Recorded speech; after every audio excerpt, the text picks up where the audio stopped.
என்னடா பாப்புக்கு பேர் வச்சுன்னு தோனி நாய் செம ஆட்டக்காரன் அப்படின்வாரு. பா இது பொம்பளை நாய்ப்பா அப்படின்வான். அப்போ வந்து அப்படியா சரி அப்போ தோனிமான்னு கூப்பிட்டுக்குவான். ரெகுலர் குடிகார மாதிரி ஒரு கேரக்டரு. அதை வந்து ரொம்ப குடிகார போதையிலும் பண்ணிடாமல் அதை ஒரு ஒரு ஒரு சடன் மீட்டர்லேயே பண்ணணும். அதை ரொம்ப ஈஸியாக ஹேண்டில் பண்ணுறவங்க தான் காளி வெங்கட். கேரளா இஷ்யூலாம் நிறைய போயிட்டுருக்கு. ஸோ நீங்கள் பார்ப்பீங்க இந்த மாதிரி இஷ்யூலாம். ஏதாச்சும் நடந்துருச்சுன்னா போய் பேசுறதுக்கு ஒரு சப்போர்ட் சிஸ்டம் வேணும் இண்டஸ்ட்ரியில். அது தமிழ் இண்டஸ்ட்ரி இருக்கட்டும், மலையாளம், கன்னடா, தெலுங்கு எந்த இண்டஸ்ட்ரி இருக்கட்டும், அந்த மாதிரி ஒரு சப்போர்ட் சிஸ்டம் வேணும். ஏன்னா ஒரு மிடில் கிளாஸ் லைஃப்பில் வந்து ஒரு கோல்டன் ரெட்ரீவருங்கிறது வந்து யாருமே யோசிக்க மாட்டாங்க. ஏன்னா அது ரொம்ப காஸ்ட்லியான டாகு, அது இல்லை அதுக்கு வந்து ஏசி இருக்கும், அப்படிலாம் கிடையவே கிடையாது.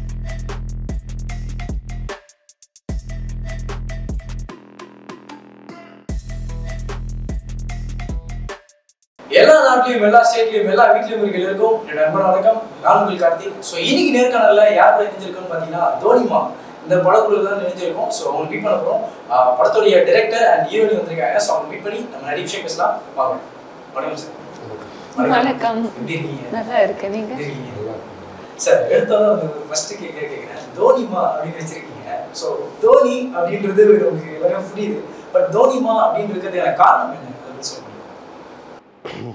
அதில் காளி வெங்கட் வந்து கோட்டிங்கிற ஒரு கேரக்டர் பண்ணியிருக்காரு. அதில் அவர் வந்து பயங்கர கிரிக்கெட் ரசிகர். அவர் எல்லாத்துலேயும் கிரிக்கெட் எது வந்தாலும் பார்ப்பார்.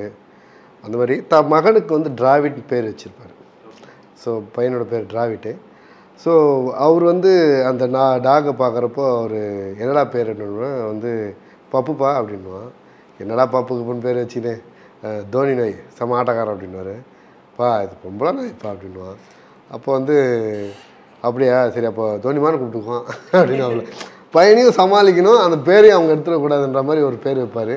ஸோ அதனால தான் இது தோனிமான் இதுக்கு டைட்டிலாக இருக்குது. சார் முக்கியமாக சொல்லணும்னா வந்து நீங்கள் சூஸ் பண்ணுறது காளி வெங்கட் சார் சூஸ் பண்ணுறீங்க. ஸோ அவரை பற்றி இது வரைக்கும் சொன்னாலே ஒரு அக்ளைம் பண்ண வேண்டிய ஒரு ஆக்டராகவே இருக்காரு. அதுக்கு முதல்ல அவர் நடித்த நிறைய ரோல் சொன்னால் குறிப்பிட்டே சொல்லலாம். இந்த ரோலில் அவர் கரெக்டாக இருப்பார். இந்த மாதிரி கதைக்களம் இந்த மாதிரி கதைக்களத்தில் நடக்கிற கதையாக இருந்தால் இவரை சூஸ் பண்ணிடலாம் அப்படின்னு சொல்லி கண்ண மொழியை சூஸ் பண்ணுறாங்க.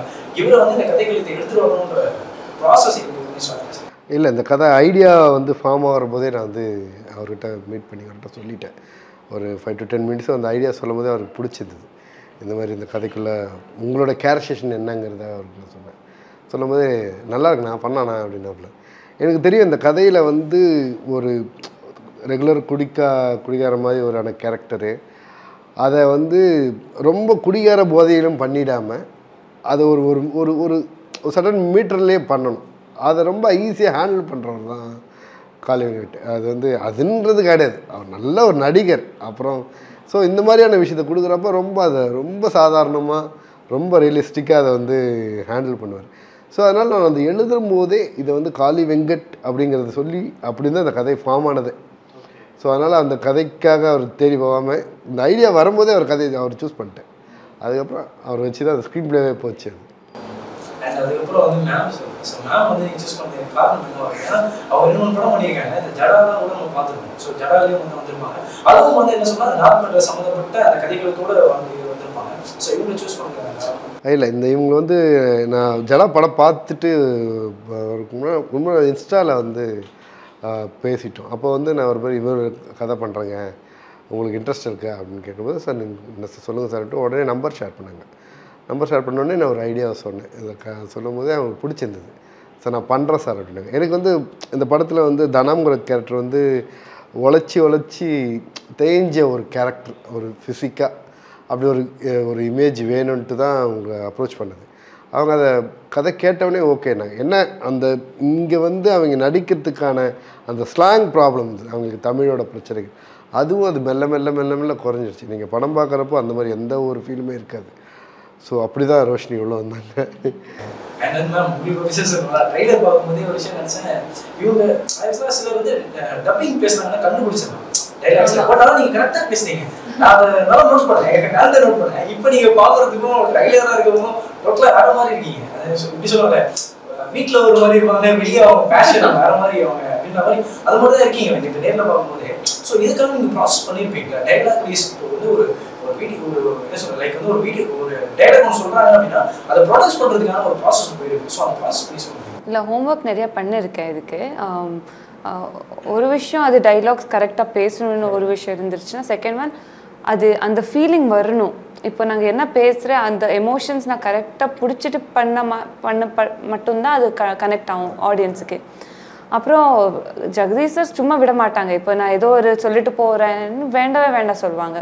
ஸோ அவங்களுக்கு பர்ஃபெக்ஷன் தான் வேணும். ஸோ உட்காந்து ப்ராக்டிஸ் பண்ணி இப்போ நாளைக்கு என்ன சீன்ஸ் இருக்குது இன்றைக்கே எல்லாம் வாங்கிட்டு என்னென்ன சீன்ஸ் பண்ணுறோம் நாளைக்கு அது இன்ஃபர்மேஷன் எடுத்துகிட்டு அது போய் ப்ராக்டிஸ் பண்ணுறேன். செட்டில் இருக்கிறம்போது வீட்டில் போகும்போது அது எல்லாமே பண்ணுறேன். ஸோ அப்புறம் நிறையா வெளியே யார் சரௌண்டிங்ஸில் யார் இருப்பாங்க அவங்களெல்லாம் பார்த்து இப்போ ரெட் ஹில்ஸில் தான் ஷூட்டிங் பண்ணிட்டோம். ஸோ 20 days அங்கே தான் இருந்தேன். ஸோ அந்த டைமில் ஹோட்டல் ரூம்லுக்கு ஒரு பாட்டி வந்து பால் கொடுப்பாங்க. ஸோ அந்த பாட்டிக்கிட்ட பேசி இல்லை வெளியே வந்து அப்புறம் ஷூட்டிங் ஸ்பாட்டில் இருக்கிற எல்லா லேடிஸ் கிட்ட பேசி கொஞ்சம் கொஞ்சம் அப்படியே கற்றுட்டேன். அண்ட் வந்து உங்கள் கதைகளுக்கு வந்து சில ரெஃபரன்ஸ் யாராவது கொடுத்தாங்க. லைக் வந்து என்ன சொல்லணும்னா இப்போ இப்படி வந்து உங்கள் கேரக்டர் சில கதைகள் முன்னாடியே வந்திருக்கு. லைக் வந்து காப்பா முடியும்னு சொல்லுவாங்க. ஸோ அதில் வந்து என்னன்னா நம்ம கேரக்டருக்காக சில ப்ராசஸ் எடுத்துக்க வேண்டியது இருக்கு. வேற என்ன சொன்னாங்களா இந்த மாதிரி படங்கள் பாருங்க இல்லை இந்த மாதிரி கேரக்டர் அப்சர்வ் பண்ணுங்க சார். எனக்கு கொஞ்சம் படம் பற்றி பேசுகிறாங்க, இந்த படம் பாரு. அதுக்கு முன்னாடி நான் காக்க முட்டையில் பார்த்துருக்கேன். ஸோ அது திரும்பி பார்த்து ஓகே என்னென்ன ஆக்ஷன்ஸ் ஆனால் காப்பி பண்ண முடியாதுல்ல. இப்போ தனம் கேரக்டரே வேறு, அங்கே பண்ண கேரக்டரே வேறு. ஸோ இதுக்கே ஒரு ஒரிஜினாலிட்டி வேணும். இப்போ அந்த தனம் எப்படி பண்ணுறோம் அது கொஞ்சம் நேட்டிவிட்டிக்கு சிமிலராக இருக்கணும். ஸோ அந்த மாதிரி கொஞ்சம் ஹோம்ஒர்க்ஸ் பண்ணி இப்போ சைக்கிள் ஓடுறது, ஸோ அதுக்கே ஒரு ஸ்டைல் இருக்கணும். ஸோ அந்த மாதிரி பண்ணிட்டோம். அண்ட் சார் வந்து இப்போ படத்தில் வந்து பார்த்தீங்கன்னா நிறைய கேரக்டர் யூஸ் பண்ணியிருக்கீங்க. காளி வெங்கட் சார் ஒரு சைடு இருந்தாலுமே மேம் ஒரு சைடு இருந்தாலுமே யூஸ் பண்ண கேரக்டர் வந்து 2 பசங்களை யூஸ் பண்ணியிருக்கீங்க. ப்ளஸ் வந்து ஒரு டாக் ஒன்று யூஸ் பண்ணியிருக்கீங்க. ஸோ நம்ம மனுஷங்க சொன்னாலே வந்து ஒரு சில ஆக்டிங் பண்ணுறதுக்கு ஒரு டைம் எடுத்துப்பாங்க. பட் நீங்கள் டாக் யூஸ் பண்ணியிருக்கீங்கும் போது அதோட ப்ராசஸ்லாம் எப்படி போச்சு, அதை பற்றி சொல்ல முடியுமா? இந்த படத்தில் வந்து கோல்டன் ரெட்ரீவர் வந்து ஃபஸ்ட்டு ஒரு 32 days இருக்கும்போதே நான் வந்து அதை வாங்கி இவங்க கூட பழகணுன்றதுக்காக. அதே போல் இந்த படம் குட்டியிலேருந்து வளர்கிற ஒரு ஸ்டேஜ் ஒன்று இருக்குது கதையில்.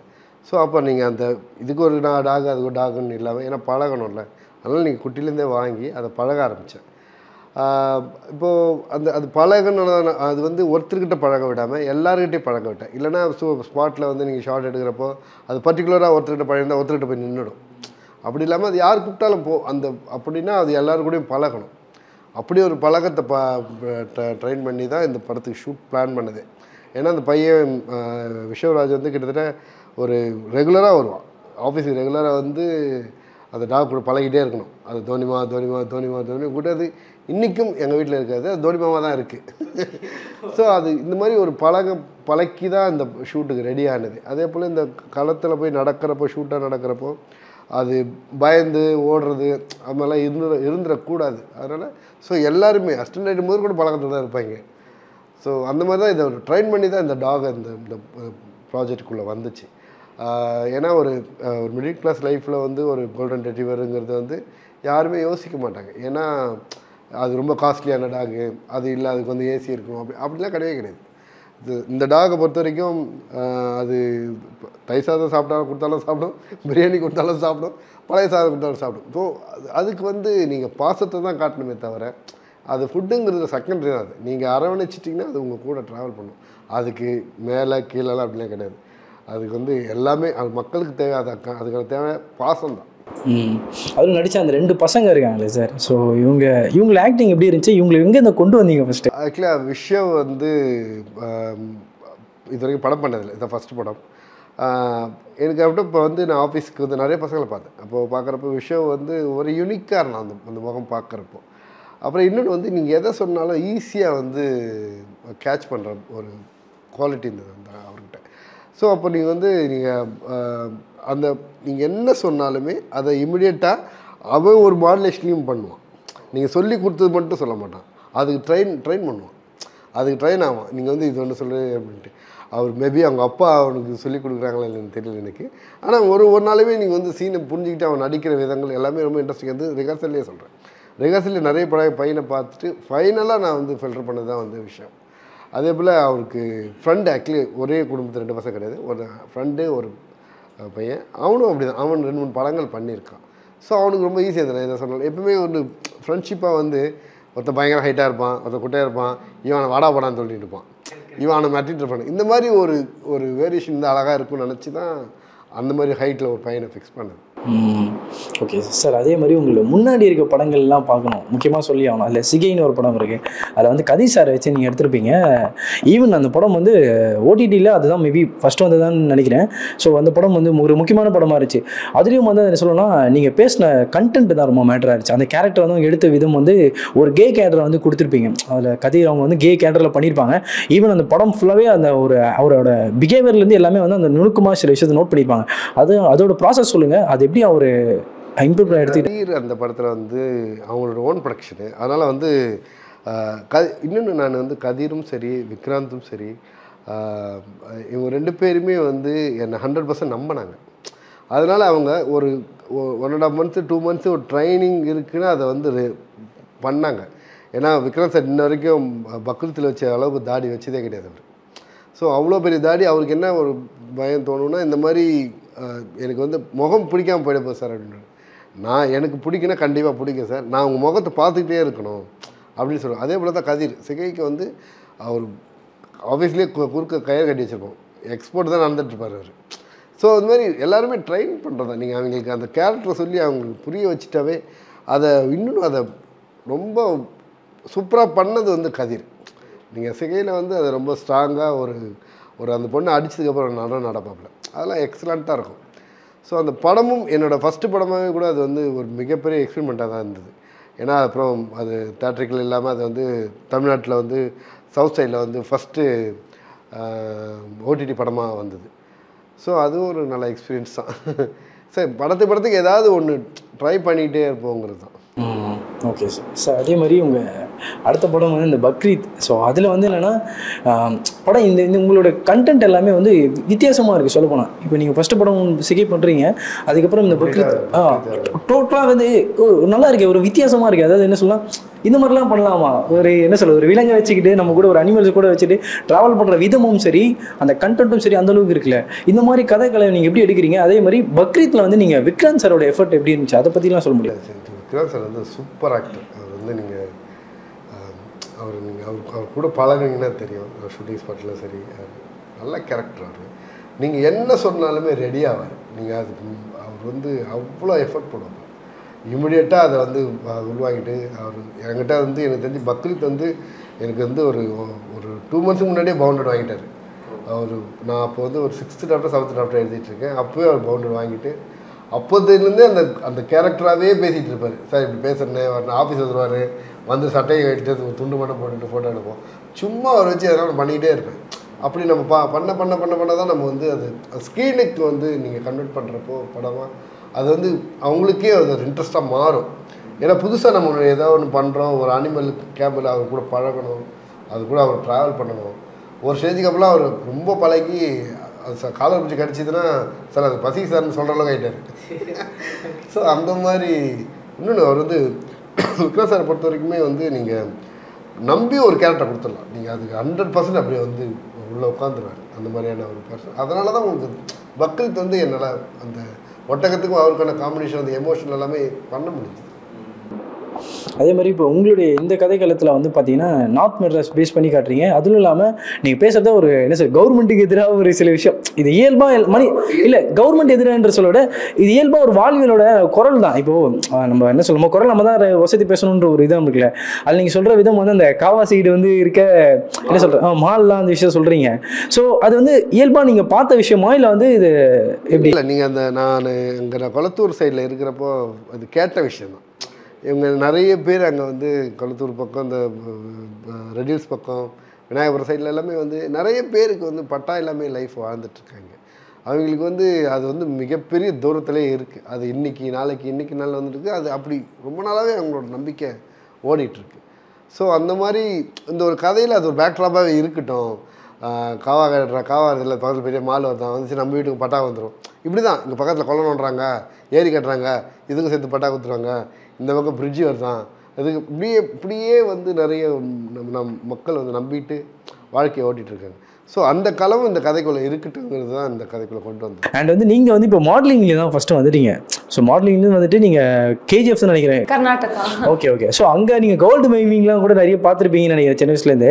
ஸோ இப்போ நீங்கள் மாடலிங்லேருந்து இங்கே வரீங்கல்ல மேம், இப்போ இங்கே வந்து உங்களுடைய ஃபீல்டில் வந்து நிறைய விஷயம் இருக்கும். இப்போ வந்து ரீசெண்டாக வந்து பார்த்தீங்கன்னா இந்த கேரளா இஷ்யூலாம் நிறைய போயிட்டுருக்கு. ஸோ நீங்கள் பார்ப்பீங்க இந்த மாதிரி இஷ்யூலாம். ஸோ இந்த மாதிரி இஷ்யூலாம் நடக்குது. இப்போ நீங்கள் மாடலிங் ஃபீல்டில் இருந்தனால உங்களுக்கு அந்த மாதிரி இஷ்யூலாம் அந்த மாதிரி அங்கே அப்ரோச் பண்ணியிருக்காங்களா? அந்த மாதிரி இஷ்யூலாம் ஆயிருக்கா? மாடலிங் ஃபீல்டுனா நான் காலேஜில் இருக்கிற போது மாடலிங் பண்ணியிருக்கேன். ஆனால் ப்ரொஃபஷனாக ஃபஸ்ட்லேருந்து ஆக்டர் தான். ஸோ நான் என்ன பார்த்தாலும் ஆக்டிங் கெரியரில் தான் பார்த்துருக்கேன். ஸோ நீங்கள் கேரளா பற்றி பேசும்போது நான் என்ன சொல்கிறேன், அது I mean what's your opinion about it? கண்டிப்பாக see there is a dire need for என்ன ஒரு அசோசியேஷனோ இல்லை யாராச்சும் போயிட்டு ஏதாச்சும் நடந்துருச்சுனோ போய் பேசுகிறதுக்கு ஒரு சப்போர்ட் சிஸ்டம் வேணும் இண்டஸ்ட்ரியில். அது தமிழ் இண்டஸ்ட்ரி இருக்கட்டும், மலையாளம், கன்னடா, தெலுங்கு எந்த இண்டஸ்ட்ரி இருக்கட்டும், அந்த மாதிரி ஒரு சப்போர்ட் சிஸ்டம் வேணும், அவ்வளோதான். அது not only for women, even for men. இப்போ ஏதோ ஒரு கஷ்டம் வரும், அதுக்கு எல்லாம் பேசுறதுக்கு ஏதாச்சும் ஒரு சிஸ்டம் இருக்கணும்ல. ஸோ தட்ஸ் தேர், அது வேணும். அப்புறம் there are hardships everywhere. Like அந்த மாதிரி ஹார்ட்ஷிப்ஸ் இருக்கும். பொண்ணுக்கு இப்போ பையனுக்கு ஒரு மாதிரி டிஃபிகல்ட்டிஸ் இருந்துருச்சுன்னா பொண்ணுக்கு ஒரு மாதிரி டிஃபிகல்ட்டிஸ் இருக்கும். So you can't compare between men and female. But for what ever a female is going through ஒரு சப்போர்ட் சிஸ்டம் வேணும். Okay, super. அண்ட் சார், இப்போ நீங்கள் ட்ரைலர் பார்க்கும்போது நிறைய விஷயம் தெரியுது. அதில் முக்கியமாக வந்து பார்த்தீங்கன்னா எல்லாருமே சொல்லுவாங்க இந்த காக்கா முட்டையோட அந்த தாக்கம் ஒன்று இருக்குது. அதே 2 பசங்க, ஒரு குட்டி டாக், அந்த போர்ஷன் மட்டும் சொல்கிறேன் கரெக்டாக. அந்த 2 பசங்க நடந்து வராங்க, நாக் எடுத்துகிட்டு வராங்க. இன்னொன்று அந்த படத்தில் வந்து திருநாய் எடுத்துகிட்டு வருவாங்க. இந்த இடத்துல வந்து அவங்க அந்த திருநாய் எடுத்துகிட்டு வரல. ஸோ இந்த விதமும் அந்த அம்மா கேரக்டரோட விதமும் வந்து அந்த காக்கா முட்டையோட அந்த அதே ஒரு மாதிரி ஒரு வாழ்வியலோட சம்மந்தப்பட்ட மாதிரி இருக்குது. அப்படி கிடையாது, அப்படி இருக்காது. ஏன்னா நீங்கள் அப்படி பார்த்ததுனால, நீங்கள் மேபி ட்ரைலர் பார்த்ததுனால, டீசர் பார்த்ததுனால அப்படி சொல்லுவீங்க. உங்களுக்கு ட்ரைலரும் சரி படமும் சரி அப்படி இருக்காது உங்களுக்கு. ஏன்னா உங்களுக்கு இப்போது கடைசியாக இருக்கிற ரெஃபரன்ஸே காக்கா முட்டையாக தான் இருக்குது. மிடில் கிளாஸ் லைஃப்பை வந்து ரொம்ப அழகாக பேசுகிற படமாக காக்கா முட்டையாக இருக்குது. ஸோ இந்த மாதிரி இருந்ததுனால உங்களுக்கு இந்த படம் பார்க்குறப்ப தோணுவே தவிர, ஆனால் படம் உங்களுக்கு அப்படி இருக்குது. இதுவும் மிடில் கிளாஸ் பற்றி தான் பேசுது. ஆனால் எந்த விதத்துலையும் அது தொடாது. பையன் கையில் டாக் இருக்கிறதுனால உங்களுக்கு அப்படி தோணும். அப்படி கேட்டு அப்படி கிடையாது, அப்படி இருக்காது படமாக.